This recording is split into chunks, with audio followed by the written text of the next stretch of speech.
nosotros el doctor Bobadilla, pero ahí está la doctora Andrea, que le iba a pedir justamente que empecemos la grabación. Ya veo que estaba atenta, gracias Andrea. Y comenzamos entonces, como hacemos siempre, con la presentación del disertante o del profesional o del profesor que nos acompañará. En este caso, Marcelo Midón, todos lo conocemos en la región, todos hemos tenido algo que ver con sus cursos, con sus clases, con sus charlas.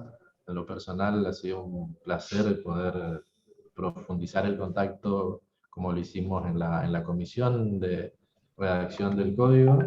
Marcelo es como le gusta presentarse a él, papá de María Sofía y de Juan Francisco, sobre todo, y especialista en Derecho Procesal, profesor titular de Derecho Procesal Civil y Comercial de la UNE, y todos los conocemos por la importantísima actividad profesional que desempeña y también académica, y sobre todo en la producción de textos, tanto a nivel de artículos, revistas, publicaciones, libros, y la dirección de cursos y carreras de posgrado, fundamentalmente su rol en la especialización en teoría y técnica del proceso de la UNE, es fundador y director de la Escuela Procesal del Nordeste y director del Departamento de Derecho Procesal de la Facultad de Derecho de la UNE.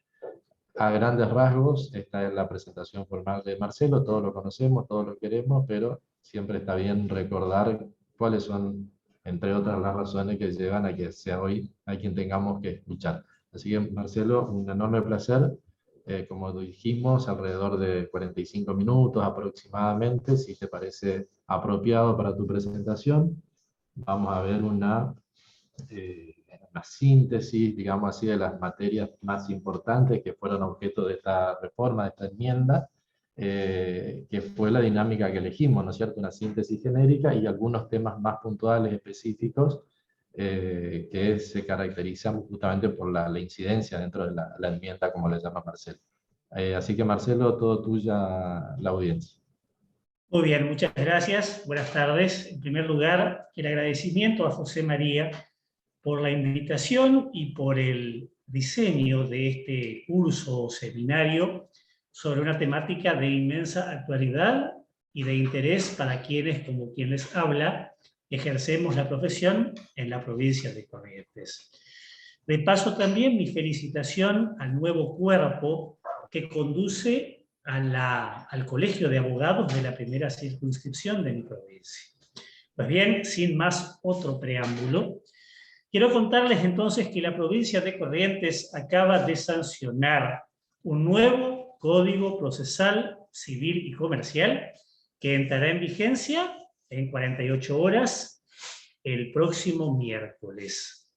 No se tratará, aclaremos, de un cómodo, de un simple rebozamiento, vale decir, de una reforma meramente parcial y que consista en la introducción de nuevos institutos que se reputen más modernos o convenientes. Muy por el contrario, lo que se nos presenta es la reforma del rito más sobresaliente, la más importante de la historia del Tarahui desde 1588 y hasta la actualidad. En efecto, sobre la base de tres grandes fuentes, esas tres grandes fuentes han sido, en primero, el anteproyecto de Código Procesal Civil y Comercial para la Nación, autoría de 21 juristas que han sido convocados por un programa que se denominó Justicia 2020. La segunda fuente fue el anteproyecto de Código Procesal Civil para la provincia de Corrientes, cuyo diseño y concepción pertenece a las cátedras B y C de Derecho Procesal de la Universidad Nacional del Nordeste. La tercera fuente fue el anteproyecto de Código Procesal Civil para la provincia de Corrientes, que institucionalmente correspondía al Superior Tribunal de nuestra provincia, pero cuya autoría intelectual correspondía a la doctora Gladys Estigarribia de Midón, una variopinta comisión redactora que estuvo conformada por todas las entidades públicas, privadas, políticas, profesionales, universitarias, sindicales, académicas interesadas en el proceso, se dio a la tarea de debatir, de concebir, de diseñar de principio a fin un nuevo código procesal, acorde a los tiempos y a las necesidades del siglo XXI, y por consiguiente que implicará cambios que son muy profundos, de métodos, de raíces, de paradigmas. Así, y en ese concierto, esta exposición o charla de 45 minutos tiene por finalidad realizar una síntesis metodológica, descriptiva, de los ejes de la reforma. Denominación esa, ejes, que identifica a todas las instituciones e ideologías flamantemente incorporadas por el nuevo código, pero también todas aquellas que, reguladas por el rito anterior, sufrirán, y como consecuencia del nuevo régimen, mutaciones sustanciales en punto a su funcionamiento. En orden a su codificación, esas, las más importantes reformas, los ejes de la enmienda, son los siguientes. En primer lugar, el título preliminar llamado Preceptos Generales, digamos el preámbulo del nuevo Código Procesal, inspirado en el anteproyecto de Código Procesal Civil para la Nación, y de la misma manera que también ocurre con el código actualmente vigente en la vecina provincia del Chaco, el nuevo rito del Tarahui se iniciará a través de la enunciación de un conjunto de preceptos generales denominado título preliminar. Ahora bien, ¿qué son esas reglas o preceptos? ¿Y cuál es su objeto o finalidad en punto a su incorporación preambular?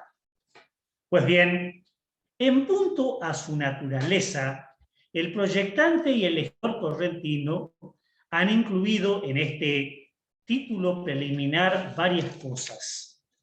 Algunos de los preceptos generales son garantías constitucionales aplicables u operativas al proceso. Por ejemplo, la tutela judicial efectiva, la igualdad, el derecho a un proceso de duración razonable, etc. Otros preceptos son principios procesales, es decir, reglas que tienen un entroncamiento más o menos directo, una derivación más o menos directa u oblicua de un derecho o garantía fundamental, y tiene por consiguiente todo principio raigambre constitucional. Es el caso, por ejemplo, de la legalidad, la proporcionalidad, la razonabilidad, la economía procesal, etc. Otros preceptos son máximas procesales, es decir, reglas generales que, sin tener una jerarquía constitucional, de su respeto y de su operatividad depende la eficiencia del servicio de justicia. Por ejemplo, la inmediación, la concentración, la preclusión, el impulso procesal, etc. Otras reglas son deberes, es decir, imperativos, que la ley coloca sobre las espaldas de los sujetos que intervienen en el proceso. Por ejemplo, el deber del juez de dirigir, ordenar y asistir, el deber del juez de asistir, decía, a las audiencias, los impuestos a las partes de iniciar el proceso, de litigar con lealtad, probidad y de buena fe, diciendo la verdad, de cooperar para obtener en un tiempo razonable el dictado de la sentencia, etc. Finalmente, algunos textos generales son sistemas, es decir, reglas generales que, sin tener jerarquía constitucional, se caracterizan por tener un correlativo opuesto. Si un sistema procesal sería, por ejemplo, River, de seguro Boca sería su correlativo adverso. Pues bien, ¿y cuáles son los preceptos generales, sistemas adoptados por este preámbulo? Entre otros, por ejemplo, la legalidad, que sin embargo no es pura, porque la ley lo entremezcla con la escritura para conformar lo que en adelante se denominará proceso ordinario por audiencias. La publicidad y no el principio o sistema de la reserva, etc. ¿Y cuál es el propósito? ¿Cuál ha sido la finalidad? ¿Para qué caramba los proyectantes y el legislador han optado por incorporar este preámbulo munido de garantías, de principios, de máximas, de sistemas y de deberes? Pues bien, desde mi modo de ver, pensamos tienen un doble propósito. En primer lugar, reseñar, ilustrar a los operadores del proceso acerca de el espíritu de la ley, que como las vértebras de nuestro esqueleto son las piezas estructurales sobre cuyas bases se estructura el nuevo código. Pero además, segundo, facilitar la comprensión del nuevo régimen, porque lógicamente esa tarea, la de la interpretación o la hermenéutica, es mucho menos compleja cuando, como en el caso, se conoce con claridad, con precisión, cuál ha sido la voluntad del legislador. Segunda enmienda de sustancia. La República Argentina es un país federal. Entonces, sobre la base de la distribución de cometidos entre la nación y las provincias, cada estado local se ha reservado el derecho de legislar en materia procesal. Y esta es la razón por la que en la Argentina coexisten más de 20 códigos procesales civiles y comerciales, todos al mismo tiempo, uno por cada provincia, con más el Código de Rito Federal. Hoy todavía, 29 de noviembre, todos los códigos vigentes empiezan de la misma manera. Todos empiezan legislando sobre el órgano judicial. Es decir, quién es el juez, cuáles son sus competencias, sus poderes, sus deberes, la recusación, la excusación, etc. Sin embargo, el nuevo Código de Corrientes en 48 horas provocará una innovación. Será el primero en la República Argentina que parte de una perspectiva filosófica diferente. El servicio de justicia no tiene al juez ni por destinatario ni por principal protagonista. El servicio de justicia se desarrolla para sonreír al justiciable que lo necesita y se lo merece. De manera, pues, que el destinatario y el protagonista más importante del servicio de justicia es el ciudadano, quien, por cierto, tributa para proveer a su mantenimiento. Ergo, el nuevo rito del Tarahui ya no legisla primero sobre jueces, no, primero sobre las partes y sus abogados. Los deberes de las partes, y ojo al piojo, las sanciones que se derivan de su infracción.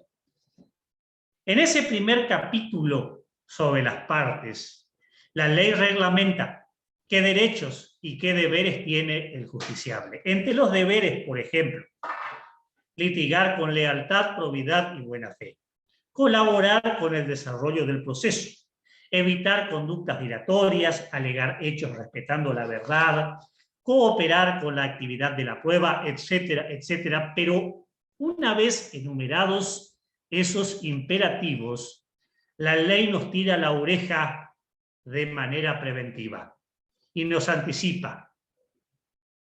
Cuando el justiciable infrinja esos deberes, el juez deberá.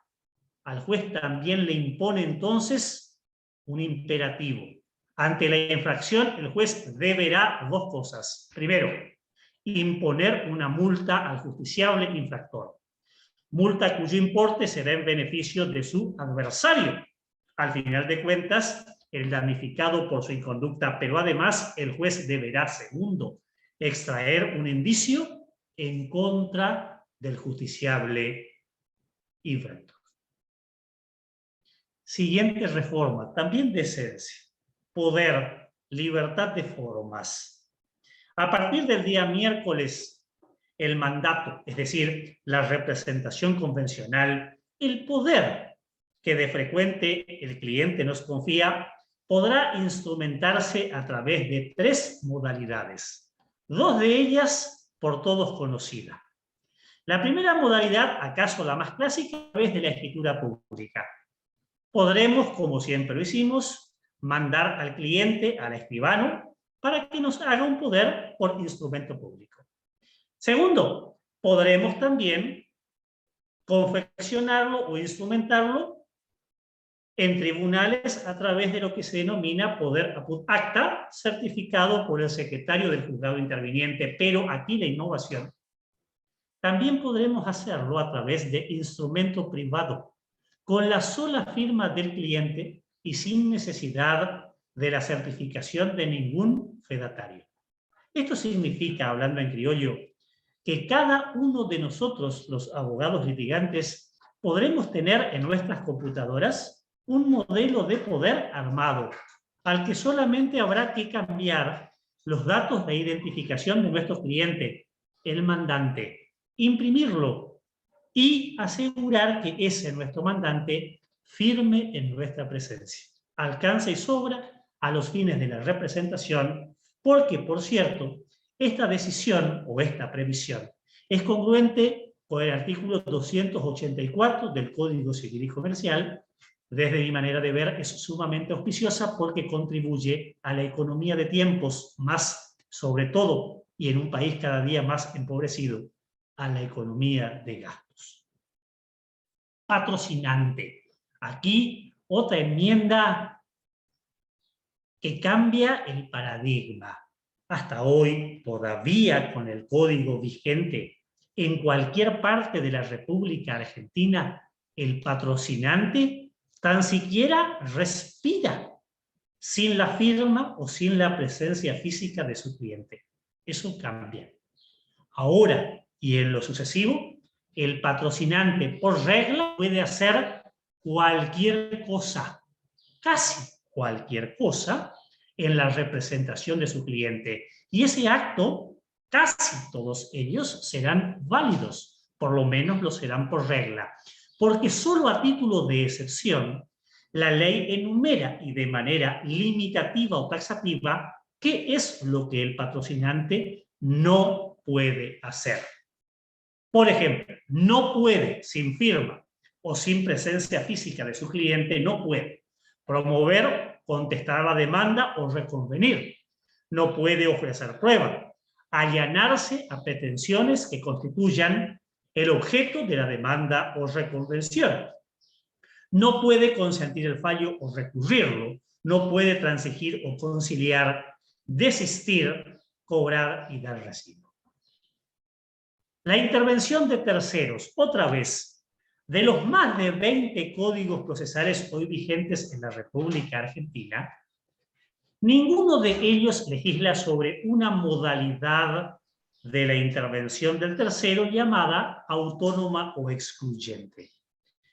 A título meramente ilustrativo, casi un repaso de las aulas del grado, recordar que el concepto de tercero se construye por descarte.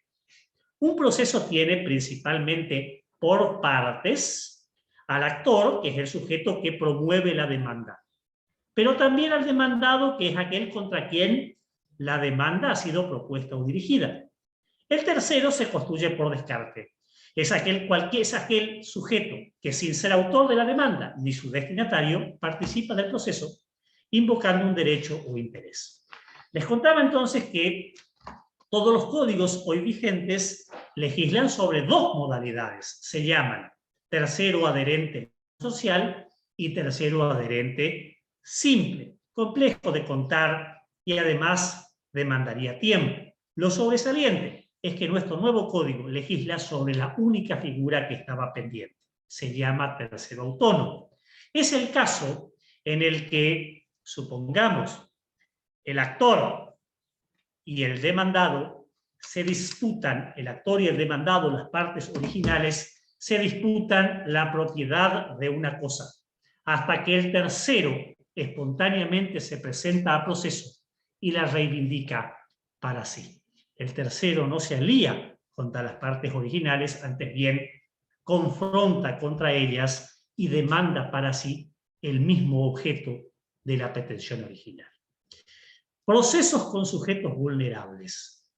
Sobre la base de preceptos contemplados por los tratados internacionales sobre los humanos, pero también y en especial preceptos contemplados por las 100 reglas de Brasilia, y con la finalidad de hacer operativo el principio de la igualdad real de las oportunidades. Los artículos 46 y siguientes del nuevo rito regulan sobre los llamados procesos en los que intervengan sujetos en situación de vulnerabilidad. A continuación, la ley se ocupa de conceptualizarlos. ¿Quiénes, caramba, son los sujetos vulnerables o en situación de vulnerabilidad? Son todos aquellos que por razones de edad o de su género o de su estado físico o mental o por circunstancias sociales, económicas, étnicas o culturales, encuentren dificultad para ejercitar con plenitud por ante el sistema judicial los derechos sustanciales reconocidos por el ordenamiento jurídico. Por aquello de que no existe peor desigualdad que tratar igual a los que son diferentes, la ley, en beneficio de los vulnerables, consagra un conjunto de paliativos o de compensaciones. Por ejemplo, en su beneficio habrá gratuidad de las actuaciones, la flexibilización de las formas procesales, el deber que se intensifica respecto de los jueces de hablarles en un lenguaje claro, sencillo, comprensible, el derecho de poder participar del proceso, de intervenir en él contando con apoyos. Léase por apoyos no solamente, obviamente, el necesario patrocinio letrado, sino también por el derecho que cuentan de poder contar con el acompañamiento de terceros como referentes afectivos o de la comunidad a la que pertenecen, intérpretes lingüísticos, etc. Deberes del juez, director del proceso. En lo que representa una clara victoria, un claro triunfo de la visión solidarista o publicista del derecho procesal, el nuevo Código del Rito Civil del Tarahui va a reconocer a los jueces mayores poderes o facultades. Ahora bien, como del ejercicio oportuno de esos deberes depende el eficiente rendimiento del servicio de justicia, esos poderes no pueden ejercerse cuando quiero ni arbitrariamente. Y es por eso que la ley establece que antes que el juez podrá, como acostumbraba a decir las leyes, el juez podrá. Nuestra ley dice, el juez deberá. Y a continuación del deberá, también le tira la oreja preventivamente. Les advierte, ojo, que el incumplimiento reiterado de esos deberes se considerará una falta grave a los fines del juicio político. Pues bien, ¿y cuáles son, entre otros, los deberes que se intensifican? Primero, para garantizar la inmediación, se intensifica el deber del juez de estar presente en las audiencias. Ojo, en las audiencias de preliminar y audiencia final o de vista de causa, la ley consagra la nulidad absoluta y por consiguiente insalvable derivada de la no comparecencia de los jueces. De manera entonces que no habrá límite temporal ninguno para plantear eventualmente la invalidez del acto, aquel del que no haya participado con su presencia y como director el juez del proceso. Un deber que a mí singularmente me gusta y que ha sido especialmente reconocido por el nuevo código es el imperativo, la obligación del juez de reconducir las postulaciones erróneamente propuestas por los justiciables, adecuándolas a aquellas que correspondan a las circunstancias del caso. Poder deber de reconducir, que de cumplirse, confiemos que así sea, pondrá fin al arterosclerizado, pero también al inmoral recurso al que a veces apelan algunos jueces de poder, acuda por la vía que corresponde. A título meramente ilustrativo me viene a la mente, ustedes han de recordar, como yo, que el año pasado, sobre pretexto de la pandemia, en la República Argentina, es verdad que no todas las jurisdicciones tuvieron una circunstancia equivalente, pero más o menos en general, el año pasado habían transcurrido aproximadamente 20 meses en los cuales en la República Argentina no había servicio de justicia. O para hablar con propiedad, había un servicio de justicia mutilado solamente para casos de emergencia y por control remoto.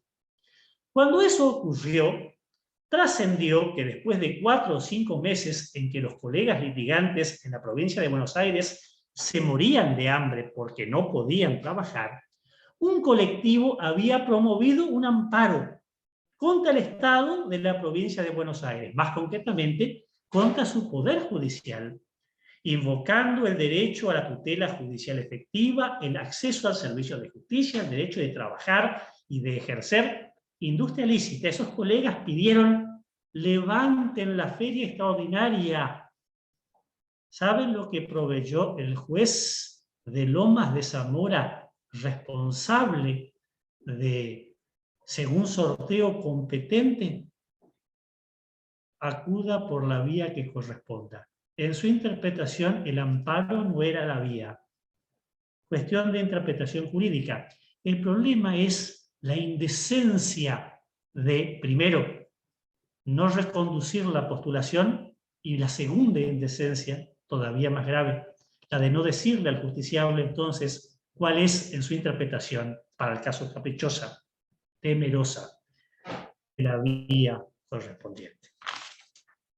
Competencia. En materia de competencia, las reformas de esencia son dos. Primero, los pactos de prórroga de competencia, esto que es muy habitual de el presente contrato para el caso de su inejecución, se someterá a conocimiento de los tribunales de la ciudad de Corrientes, Resistencia, Buenos Aires o Rosario, etc., serán válidos, salvo, aquí la limitación, salvo en materia de derechos de usuario y del consumidor, y cuando aparezcan en contratos de adhesión. Frente a esas circunstancias, consumidor y contrato de adhesión, ese tipo de cláusulas, dice la ley, son nulas de manera absoluta. La segunda innovación es que la inhibitoria como vía para plantear cuestiones de competencia ha sido parcialmente derogada. Les recuerdo, porque que contemporáneamente, sobre la base del régimen todavía vigente, el demandado puede plantear la incompetencia apelando a dos vías alternativas. La vía principal se llama declinatoria. A través de la declinatoria, el demandado se presenta ante el juez del proceso y le solicita: señor juez, como usted es incompetente, inhíbase y remita los autos al competente. Inhíbase, de ahí su denominación inhibitoria. Pero en el régimen todavía vigente, el demandado también podría, como alternativa, presentarse ante el juez que él cree el competente, promoviendo lo que se denomina declinatoria. A través de la declinatoria, el demandado se presenta ante el juez que cree competente, le pide un pronunciamiento positivo, declárese competente y pídale a su colega, el que conduce el expediente, que decline su intervención, de ahí su denominación. Pues bien, el nuevo rito del Tarahui, por razones de economía, ha mantenido vigente solamente por principio la inhibitoria. La declinatoria solamente sobrevive cuando el conflicto entre dos jueces corresponda a dos magistrados de dos provincias distintas. Si los dos jueces en conflicto son, por ejemplo, Corrientes y otro de Santo Tomé, por más que se encuentren a 400 kilómetros de distancia, la declinatoria no será la vía. Pero, por razones de economía, se ha previsto que el demandado pueda, si tiene domicilio en Santo Tomé o en la cercanía, que pueda presentar la pieza ante ese, el juez de su domicilio, que tendrá el deber inexcusable de remitir la pieza al juez del proceso en el perentorio término de 48 horas. Hablar claro y en idioma nacional. Nuestra ley procesal, la nueva, ha previsto no en uno, no en dos, sino en 3 artículos, 3 veces, el imperativo dirigido a todos los sujetos que intervenimos en el proceso. Muchachos, muchachas, hablen claro y en idioma nacional. Si de hablar claro se trata, en pos de acortar la distancia que desde siempre separó a la Administración de Justicia de sus destinatarios, los justiciables, mayor resulta el deber de conducirse peticionando y respondiendo, echando mano de un lenguaje claro, simple, diáfano, lo que a su vez intensifica la necesidad de apelar al único idioma de dominio universal.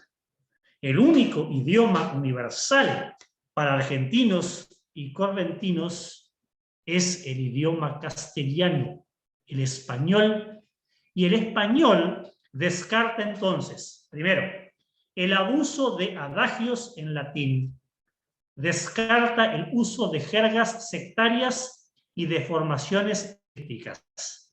Todos a secas, no todos, todas, todes y todex, esas cosas no.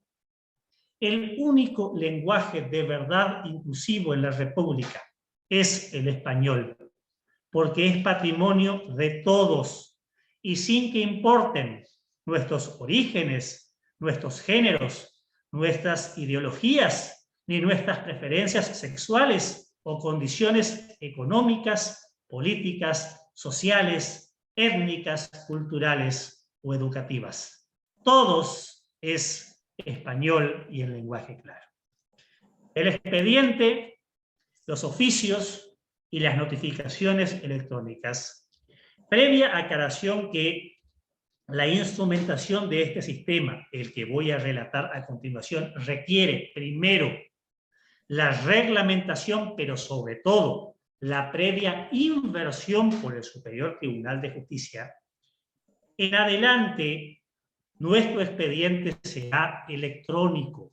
Ya no existirá más el expediente físico, tal como nosotros lo conocíamos, cosido con hilos y sal.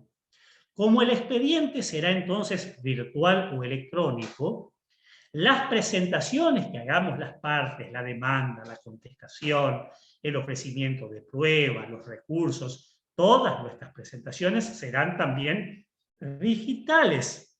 Tanto así que aún la documental, los documentos que nosotros querramos incorporar, deberán ser primeros digitalizados para poder a continuación ser agregados a la virtualidad de ese expediente. Esto va a permitir varias cosas, entre otras, va a permitir que nosotros podamos realizar presentaciones cualquier día y a cualquier hora. Por ejemplo, un sábado, un domingo, un 1 de mayo, aún de madrugada, de siesta, de noche, no importa, porque aun cuando la presentación se materialice en día y horario inhábil, se introducirá o se cargará al sistema a la primera hora del día hábil inmediato siguiente.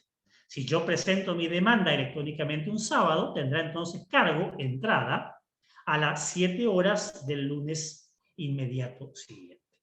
Por razones de economía, todas las actividades que se desarrollen en las audiencias ya no se van a instrumentar a través de acta papel, porque obviamente no hay más expediente papel. Toda esa actividad se registra a través de videofilmación, eventualmente a través de otro medio electrónico o digital que se repute más conveniente y se carga al expediente virtual. También por razones de economía, los oficios y los pedidos de informes dejarán de ser papel, se rogarán por vía electrónica. Por cierto, es, según ley, deber del órgano judicial su correspondiente gestión. La revisión de la cosa juzgada. Si viajamos más o menos aproximadamente 60 años en el tiempo, la cosa juzgada era en la República Argentina un dogma tan sagrado como la virginidad de María lo es para quienes son católicos, apostólicos y romanos. Un principio indisputable. Sin embargo, desde 1950 y más en singular desde la década de 1960, se empezó a advertir que la cosa juzgada era una regla que debía admitir válvulas de escape. Ya en el siglo XXI se admite esta circunstancia. Dicho de otra manera, que existen circunstancias extraordinarias en las que el valor de la seguridad jurídica debe ceder a la necesidad de verdad y justicia. De ahí pues que a veces sea posible descoser y abrir para revisar la cosa juzgada. Conscientes de esa realidad, el nuevo Código Procesal legisla sobre esto, que es una ventana extraordinaria. ¿Y qué legisla? Primero, ¿quién es el juez competente para intervenir frente a una pretensión de revisión de cosa juzgada? La respuesta, 2 puntos. El mismo juez que condujo o dirigió el expediente donde la sentencia fue pronunciada, pero descartado el juez físico. Dicho de otra manera, si la causa tramitó ante el juzgado civil y comercial número 1, será el juzgado civil y comercial número 1 el competente, pero con exclusión de la persona física que entonces condujo el expediente cuya revisión se solicita. Se legisla también sobre cuál es el procedimiento, cuál es la vía, el trámite pertinente. La respuesta, 2 puntos, el procedimiento o vía más amplia que el ordenamiento prevé. Para ser congruente, se tratará entonces del proceso ordinario por audiencias. Y por último, la carga de la prueba. Sobre qué justiciable pesa el compromiso de convencer sobre que la sentencia ha sido la consecuencia de un fraude y por consiguiente que por irrita requiere ser revisada y rectificada. La carga de la prueba pesa o reposa sobre las del actor, puesto que la ley presume que una sentencia pronunciada y pasada en autoridad de cosa juzgada debe reputarse legítima. Medidas cautelares. En materia cautelar las reformas son varias. Voy a tratar de sintetizar 4 o 5. En primer lugar, el reconocimiento expreso de que una medida cautelar puede superponerse total o parcialmente con el objeto de la pretensión, configurando por consiguiente un anticipo total o parcial de jurisdicción. En segundo lugar, la declaración de que las medidas cautelares, por principio, solo por principio, proceden a pedido de parte, porque también, dadas situaciones de excepción, será posible que sean pronunciadas de oficio. Eso ocurre periódicamente, por ejemplo, en procesos civiles por prescripción adquisitiva, dado el deber impuesto por el Código Civil y Comercial a los jueces de dictar la medida cautelar de notación de la litis. Y es todavía más frecuente en procesos de familia y contra la violencia familiar respecto de medidas de protección de las personas. Manifestación de la provisionalidad o del interinato que es inherente al instituto cautelar.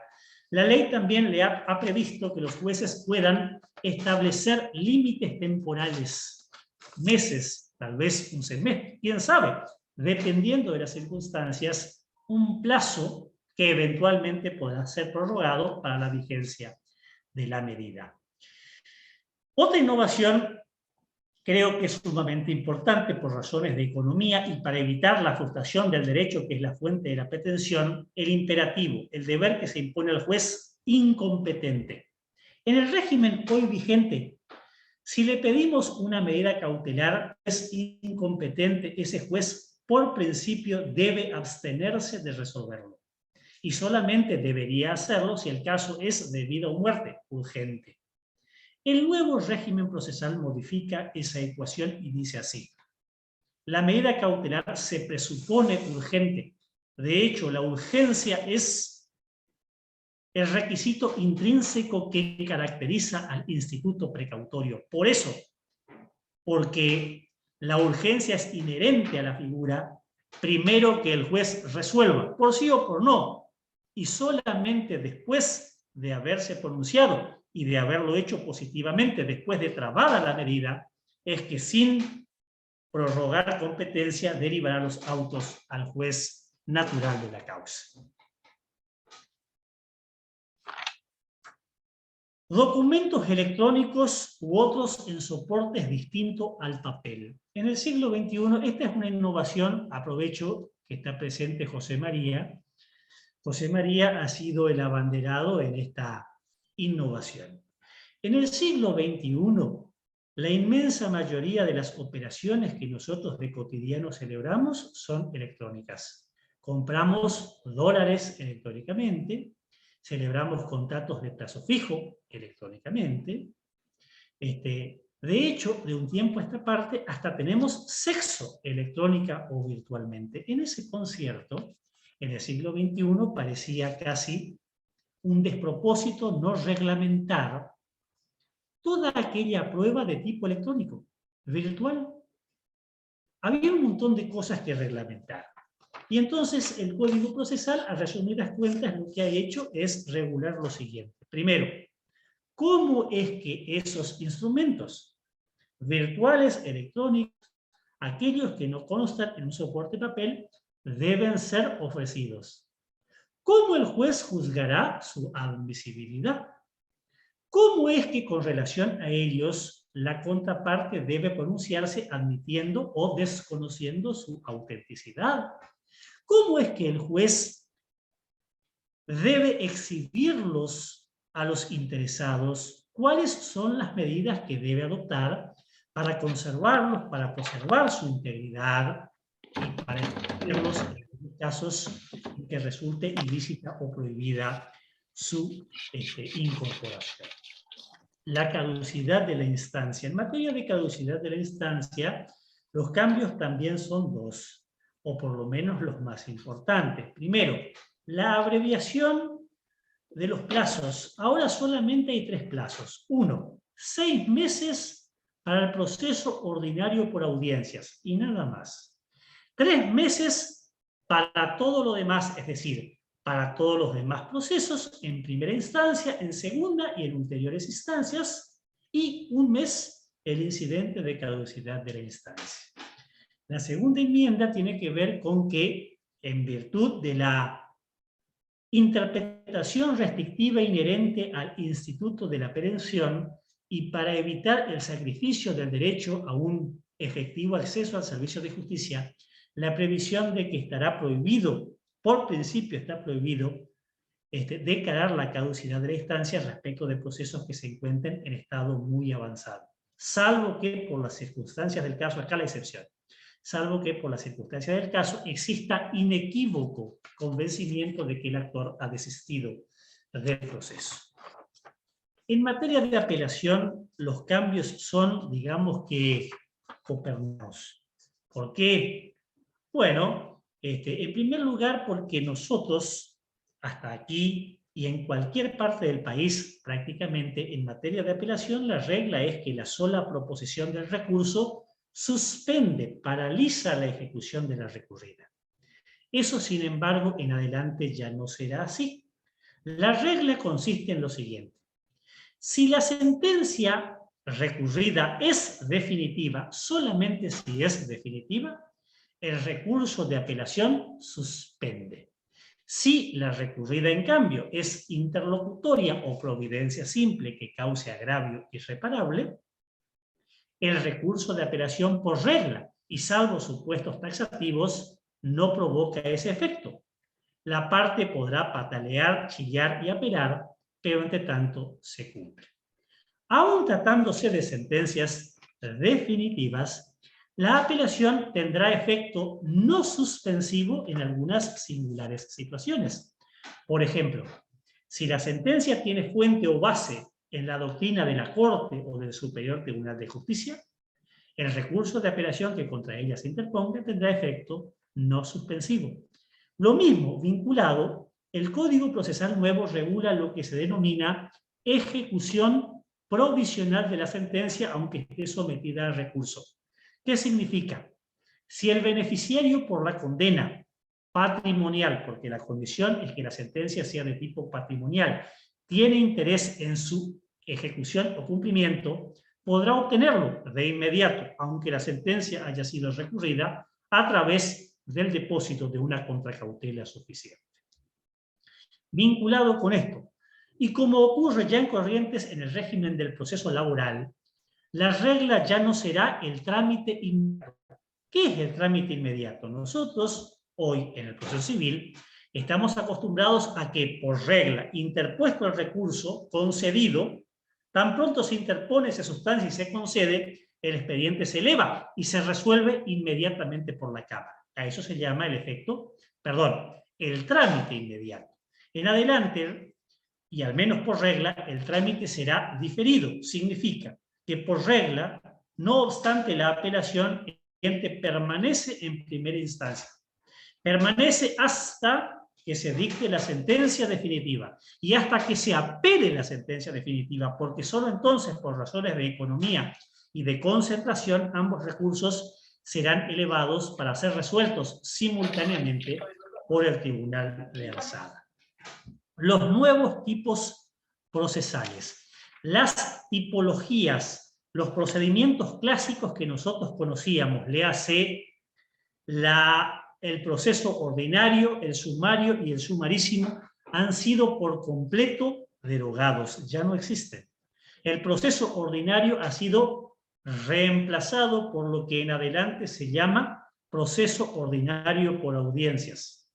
El proceso sumario se ha muerto jurídicamente sin dejar heredero y el sumarísimo ha sido reemplazado por lo que en adelante se denominará el proceso abreviado. Esos tipos de conocimiento van a coexistir. En primero, con el inagotable, con el eterno juicio ejecutivo que ha sufrido ciertas reformas, pero que sobrevive para papeles de comercio. Con el proceso monitorio, quienes hayan litigado en la provincia de Chaco tendrán sobre particular alguna experiencia. El común denominador no sabe de qué se trata el proceso monitorio, se los cuento en un minuto. Es un proceso de tipo harto sumarísimo en el que, por ejemplo, aplicable a los procesos de desalojo. Su admisibilidad está condicionada a que la obligación o la relación jurídica que es la fuente del litigio esté documentada por instrumento auténtico. Pensemos esta situación. Pongamos la imaginación, supongamos que esto que tengo aquí es un contrato de locación y que este contrato de locación ha sido instrumentado según escritura pública. Tengo un documento auténtico. Según este documento auténtico, mi inquilino ya se ha vencido el plazo de la locación y mi inquilino no se va. Yo puedo demandar el desalojo por la vía de este proceso monitorio y con solo presentar este documento auténtico, el juez va a emitir lo que se llama sentencia monitoria. ¿Y qué significa? Va a ordenar de inmediato el desalojo. Con la sola presentación de una demanda formulario y el documento correspondiente, se obtiene el dictado de la sentencia favorable. A continuación, y para ser congruente con mi ejemplo, el demandado tendrá solamente dos oportunidades. O se retira de la casa en 10 días o promueve en ese plazo un proceso abreviado como método de impugnación. Así es que el proceso monitorio, previsto para un sinnúmero de asuntos, promete, confiemos, una mayor economía procesal. Cierro porque ya me he excedido del plazo que José me asignó. No es de todos los días que un pueblo encare la muy compleja tarea que significa una reforma procesal. Y es menos frecuente que, como la próxima a entrar en vigencia en la provincia de Corrientes, sea el resultado de un diseño orgánico que incluye mutaciones profundas y que han sido concebidas y debatidas por todas las instituciones involucradas. Cada reforma del derecho adjetivo es la fuente de esperanzas de mejorar la calidad y la rapidez del servicio de justicia. Por lo que, conscientes de sus infrecuencias, cada oportunidad merece aprovecharse al máximo. Con esa conciencia y con el norte puesto en el justiciable es que encaramos esta labor. Solo el tiempo dirá si estuvimos a la altura y si fue para provecho. Muchas gracias, colegas. Un saludo a todos. Gracias por vuestra atención. Gracias, muchas gracias Marcelo, muy bien, muy claro como siempre, muy esquemático, muy, bueno, ya empiezan las intervenciones en el chat, excelente doctor, clarísimo, bueno. Tenía anotado 2 pedidos de palabra que dijimos la vamos a condicionar siempre a la brevedad y precisión en la intervención. Doctor Alba Benítez, salvo que haya sido por casualidad, yo vi una manito amarilla por ahí levantada. ¿Usted quería hacer alguna reflexión o alguna pregunta?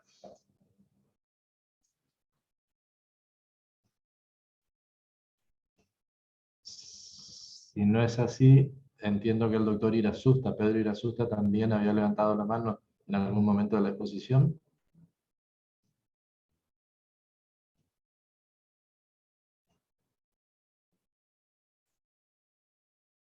Bueno, a ver.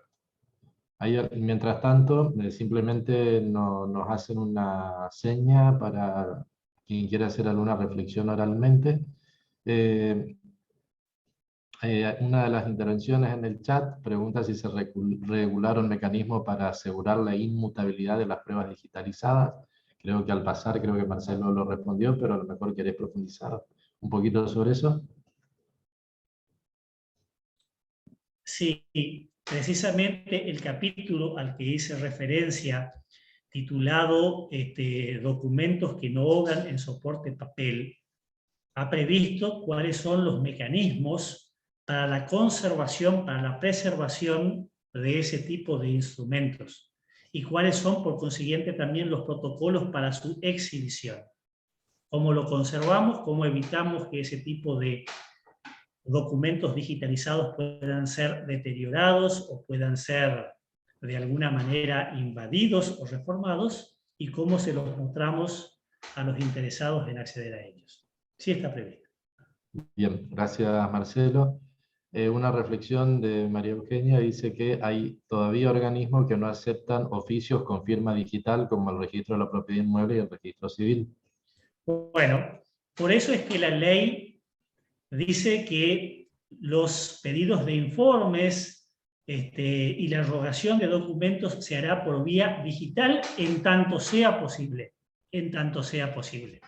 Porque, claro, somos conscientes de que todavía existen, no solamente instituciones públicas, también instituciones privadas, que todavía no tienen infraestructura que lo permita, mientras sea posible.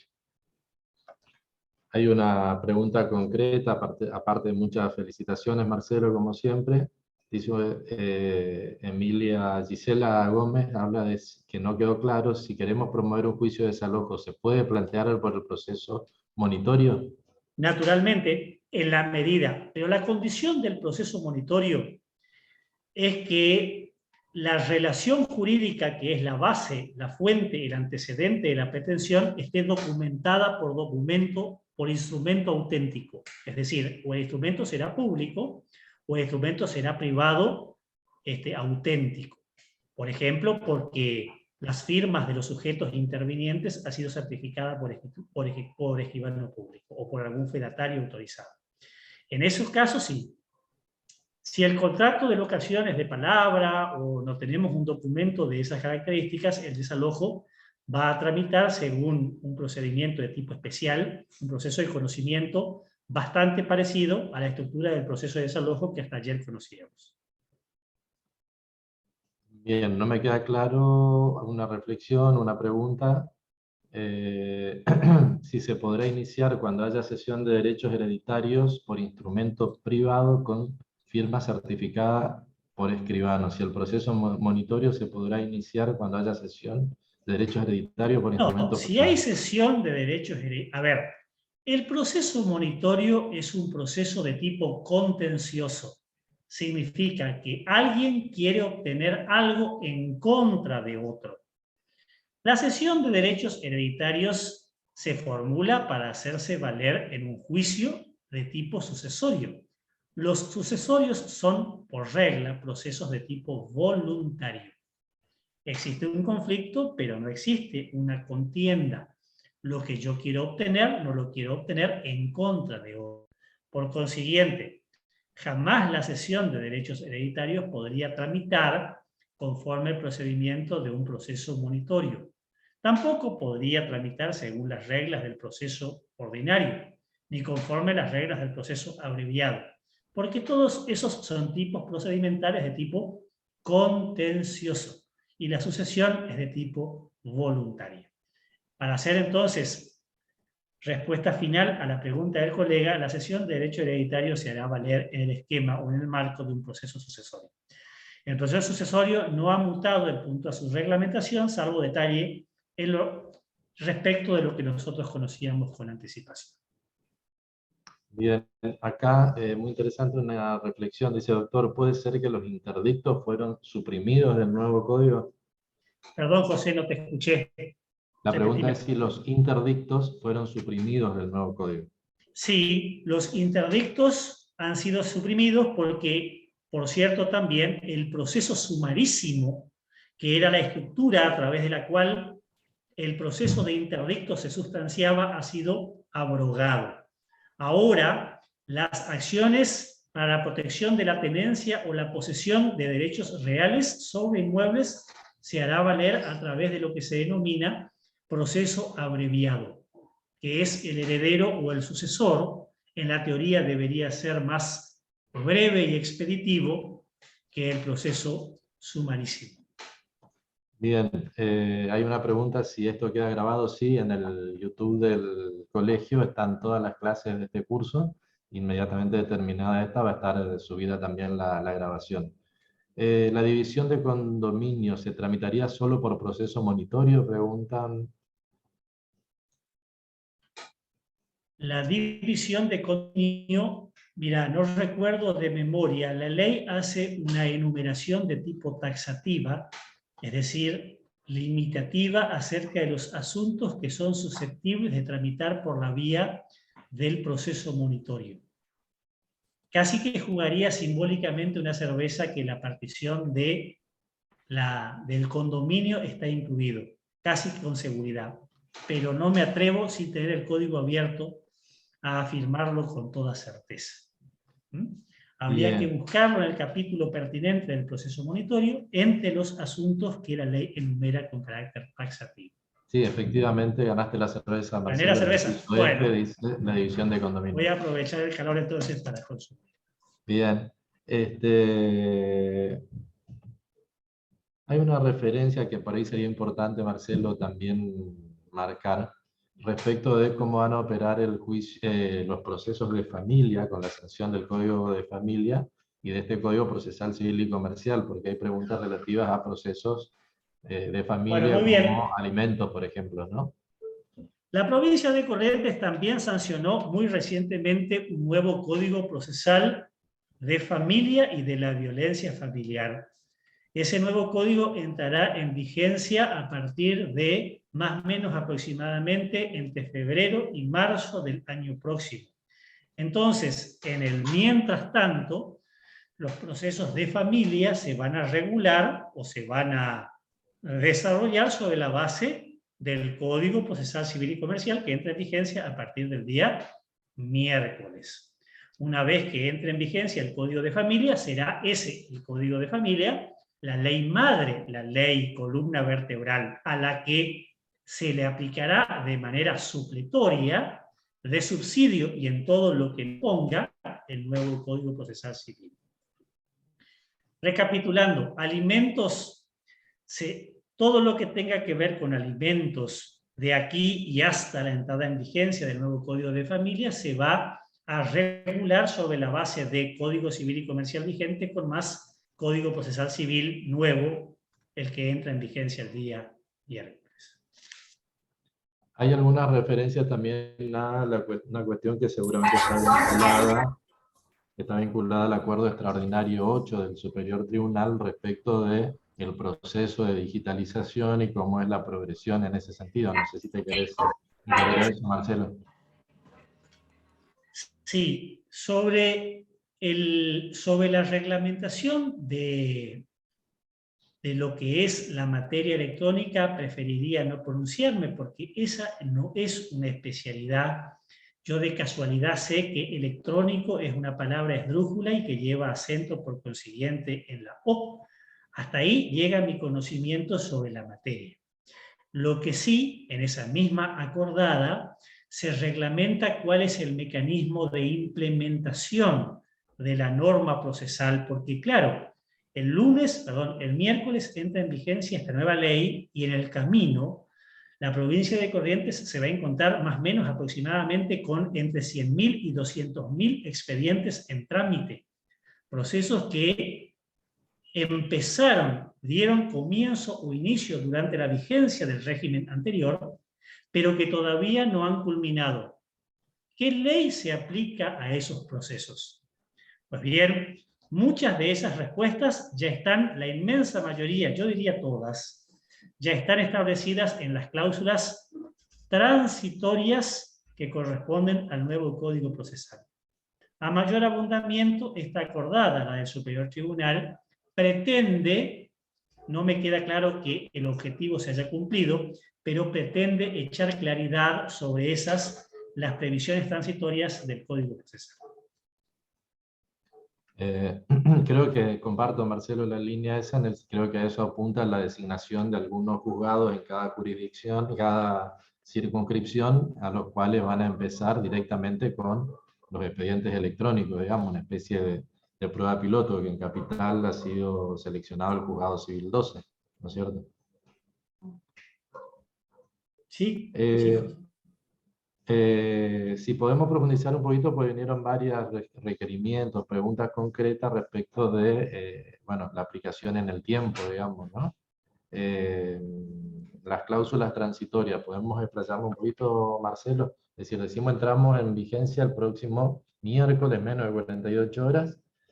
¿Cómo hacemos con los juicios que ya están iniciados? ¿Cuál es la pauta que tenemos para resolver? A ver, primero, ¿qué pasa con los procesos que ya han terminado?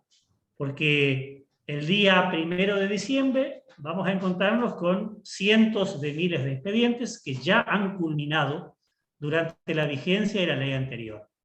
¿La nueva ley de alguna manera repercute respecto de aquellos? La respuesta es no, en lo más mínimo, por dos razones. Primero, porque hacerlo implicaría violar el principio de la inmutabilidad de la cosa juzgada, pero además porque implica violar el principio de la irretroactividad de las leyes. Las leyes gobiernan hacia el futuro, jamás hacia atrás. En suma, los procesos culminados durante la vigencia de la ley anterior no quedan alcanzados por este nuevo Código Procesal. ¿Qué pasa con los procesos futuros, es decir, los que todavía no se han iniciado? Los que todavía no se han iniciado, cuando se inicien, lo serán exclusivamente según las pautas previstas por el nuevo código. Y de manera exclusiva, porque si todavía no se han iniciado, el día que eso suceda, la vieja ley ya habrá estado derogada y por consiguiente, hablando en un lenguaje coloquial y trasladándolo a la realidad de un ser humano, esa ley, la vieja, estará muerta. La única ley vigente será el nuevo Código Procesal. Si el proceso no se inició y se inicia a partir del 1 de diciembre, está claro que se aplica la nueva ley. El problema es a mitad de camino. ¿Qué pasa con esos cientos de miles que todavía no han culminado? La respuesta es por principio, todo lo que quede por hacerse, lo que ya se hizo, los actos cumplidos están y amparados por la máxima de la preclusión. Pero todo lo que se haga desde aquí y en adelante, lo será con arreglo al nuevo régimen. Esa es la regla. Salvo, acá la excepción, salvo que haya principio de ejecución. Salvo que haya principio de ejecución. ¿Y cuándo hay principio de ejecución en materia procesal? La respuesta es dependiendo de la naturaleza del acto procesal correspondiente. Por ejemplo, en materia de plazos, hay principio de ejecución si el plazo empezó a correr. Veamos un ejemplo. Supongamos hipotéticamente que la ley procesal derogada, el decreto 14/00, establecía, como establece, que el plazo para contestar a una demanda es de 15 días en un proceso ordinario. Y supongamos que la nueva ley establece que el plazo para contestar esa misma demanda es de 10 días. La respuesta es, ¿qué ley se aplica? ¿Es 15 o es 10? Al abogado le interesa conocer esa respuesta, porque el no ejercicio oportuno del derecho provocará que por efecto de la preclusión el derecho se habrá perdido. La respuesta es, por principio, se aplica la nueva ley. Ergo será 10 días, salvo que haya principio de ejecución. Y habrá principio de ejecución en materia de plazo si el plazo empezó a correr. Y un plazo empieza a correr desde la notificación de la resolución correspondiente. Si la resolución corresponde, a partir de la notificación correspondiente, sí, claro. Entonces, si la notificación de la demanda se hizo al amparo de la vieja ley, el plazo empezó a correr durante la vigencia de la vieja ley, y el plazo será el de la vieja ley. Si la notificación se hace con la nueva ley, el plazo es de la nueva ley. No sé si se entiende. Apelo a otro ejemplo. En materia de competencia, si la nueva ley te cambia el régimen de la competencia de un juzgado, la vieja ley decía que la competencia era del juez 1 y la nueva ley dice que es competencia del juez 2, ¿qué ley se aplica? La respuesta es, por principio se aplica la nueva ley y por lo tanto el expediente deberá ser remitido al juez 2, salvo que haya principio de ejecución. Y hay principio de ejecución en materia de competencia cuando la litis quedó trabada, es decir, cuando la demanda ya quedó contestada, o por lo menos cuando venció el plazo perentorio para hacerlo. Y podría quedar un rato más. Lo que ocurre es que el principio de ejecución depende siempre de la naturaleza del acto procesal correspondiente. Competencia, pruebas, recursos, medidas cautelares, plazos, etcétera, etcétera.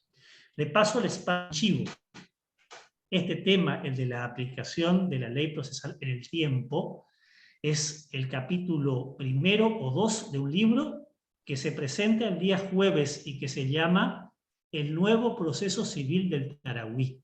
Es un libro de casi 1000 páginas cuya dirección académica y principal autoría me corresponde y que institucionalmente pertenece a la Escuela Procesal del Nordeste. Se desarrollan ahí en más de 30 trabajos todo lo que se reformó.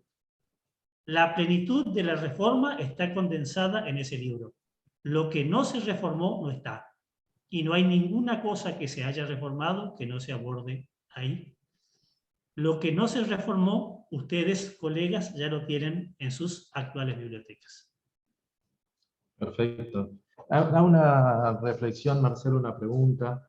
Hablaste claramente al inicio de deberes a los jueces, deberes de las partes, una especie de barajar y dar de nuevo, ¿no?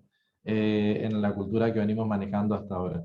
Concretamente, ¿ubicarías en algún sistema procesal en particular a este nuevo código? ¿Cómo lo evalúas en ese sentido?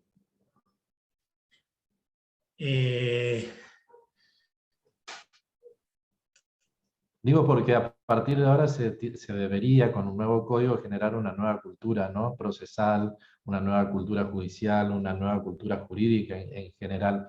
Y tiene que ver un poco con el objeto de este curso, digamos, cuál es el rol que nos va a tocar a los abogados, cuál es el rol que le va a tocar a los jueces, conforme al código. Después veremos cómo surgen las prácticas. En las prácticas sabemos que muchas veces hasta las prácticas derogan la ley muchas veces, ¿no?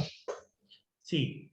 Mirá, José, ¿sabés qué creo? Porque las reformas procesales son una disciplina que se estudia dentro del derecho procesal. Es un capítulo de estudio del derecho procesal.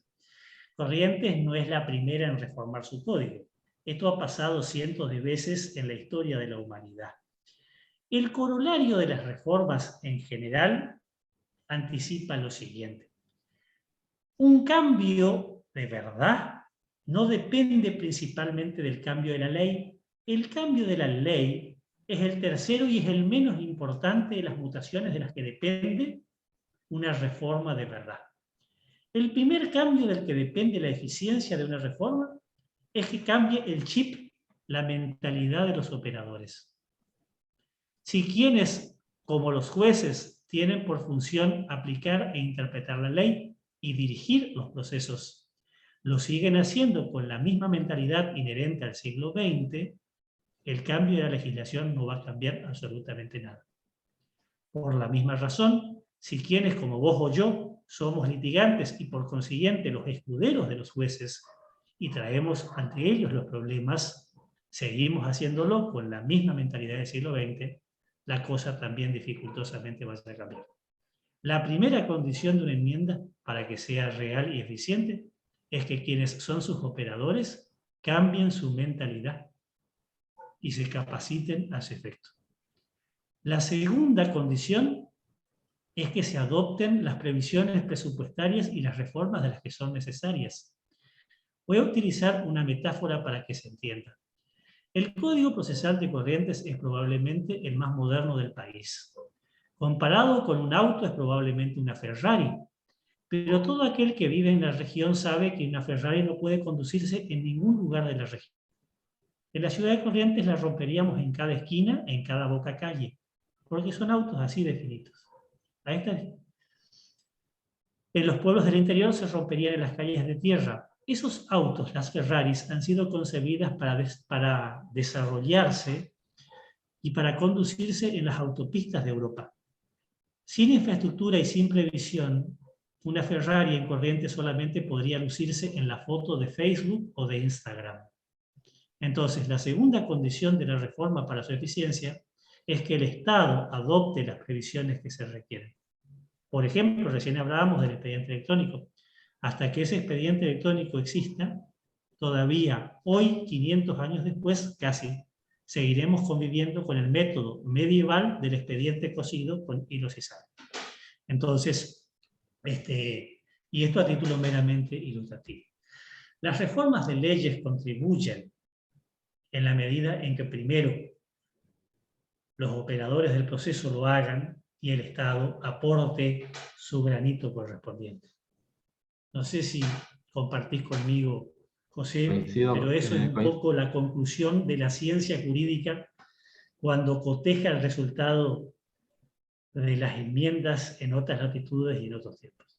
Coincido plenamente, así que justamente la importancia de este tipo de encuentros donde no solamente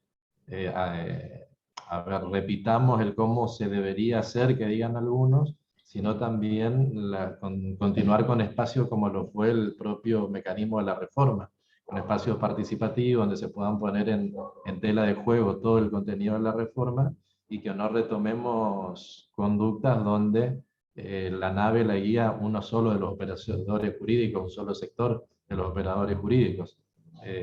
Cuando suceda eso, seguramente nos perderemos la oportunidad de que la reforma sea real y efectiva, ¿verdad? No sé, a modo de cierre, creo yo, por el tiempo. A modo de cierre voy a responder una última pregunta que veo aquí desplegada en el chat. Alguien me pregunta, por ejemplo, un juicio sumario, ¿cómo sería a partir de la entrada en vigencia del nuevo código, puesto que el nuevo código lo ha derogado? Si la providencia que imprimió el trámite, la providencia en cuya virtud imprima hacia la causa el trámite de proceso sumario ha quedado firme durante la vigencia de la ley anterior, ha habido principio de ejecución. Y por consiguiente, el proceso sumario habrá quedado derogado, salvo para ese proceso. Hasta que ese proceso concluya, se va a gobernar conforme las normas del proceso sumario previstas según el Código de Decreto Ley 14/00. ¿Está? Excelente. Hubo principio de ejecución con la firmeza de la providencia correspondiente. Yo te iba a plantear como cierre la pregunta que está antes, que dice, a modo de cierre, como conclusión para el orador, ¿cuáles cree usted que serían los cambios más importantes y que tendrán más efecto en el proceso?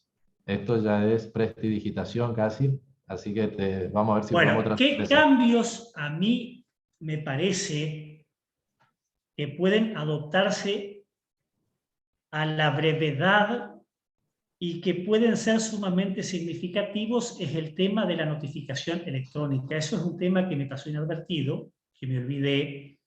La cédula papel, tal como nosotros la conocemos, ha quedado prácticamente derogada.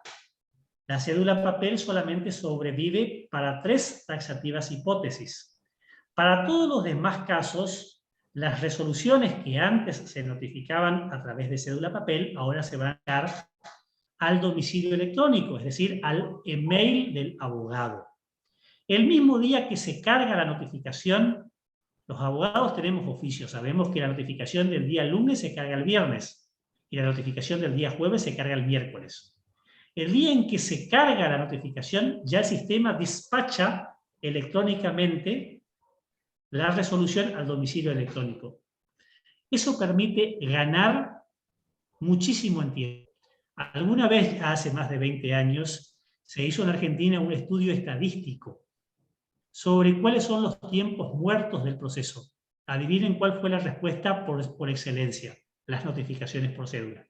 Las notificaciones por cédula representaban el tiempo muerto en más del 40% del proceso. Así es que ya la notificación electrónica, que se despacha automáticamente con su carga, puede representar, aún con el sistema vigente, una abreviación temporal de, no digo prudentes, de al menos 1/3 en la duración del proceso. Bueno, excelente, Marcelo, como siempre. Le agradecemos muchísimo la intervención. Agradecemos, por supuesto, a todos los colegas. Creo que hoy, seguramente por el expositor y por la inminencia de la entrada en vigencia, hoy creo que hemos superado todos los números. En algún momento de la tarde pasamos a los 200 asistentes. Queremos reiterar el agradecimiento entonces, Marcelo, a todos los asistentes, al colegio, saludar a las nuevas autoridades también como corresponde, e invitarlos para el próximo lunes, donde vamos a estar desarrollando entonces otro de los cambios sustanciales, como lo señaló Marcelo en su exposición, que es lo que podríamos denominar de alguna forma la nueva oralidad que propone el Código Procesal Civil y Comercial, que lo hemos anticipado, lo que tuvieron el otro día en la inauguración del Instituto de Litigación Oral, difiere y bastante de la oralidad de los protocolos hasta ahora vigentes. Un gran gusto haber compartido la tarde con ustedes, el saludo de las nuevas autoridades del colegio para todos. De nuevo también el agradecimiento para Marcelo, para los que aportaron sus ideas. A modo de cierre, lo que dice Álvaro, una tarde más que provechosa, entonces si logramos ese objetivo, nos vamos todos satisfechos a casa, y Marcelo a disfrutar la cervecita que se ganó por el proceso migratorio. Muchas gracias. A la salud. Un abrazo grande, que pasen muy bien.